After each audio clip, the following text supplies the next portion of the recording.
চীনা বাদাম দিয়ে হাঁসের ডিমের মজাদার একটি রেসিপি নিয়ে চলে আসলাম। সিদ্ধ করা হাঁসের ডিমের মধ্যে দিয়ে দেব কিছু চীনা বাদাম, মরিচের গুঁড়া পরিমাণ মতো, স্বাদ মতো লবণ দিয়ে ডিমগুলো তেলে দিয়ে দেব।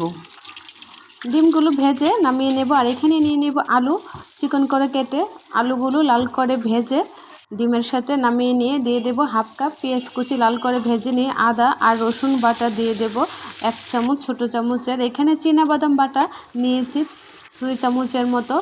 ভালো করে কষিয়ে নেব। মশলাটা দিয়ে দেব জিরের গুঁড়া আর হলুদের গুঁড়া পরিমাণ মতো দিয়ে মশলাটা আবারও কষিয়ে নিয়ে দিয়ে দেব ভেজে রাখা আলুটা ভালো করে ভেজে নিয়ে দিয়ে দেব ছোটো কাপের 1 কাপ পানি। ঝোলটা ফুটে আসলে দিয়ে দেব সিদ্ধ করা হাঁসের ডিমগুলো। উপরে দিয়ে দেব গরম মশলার গুঁড়ো আর 2টা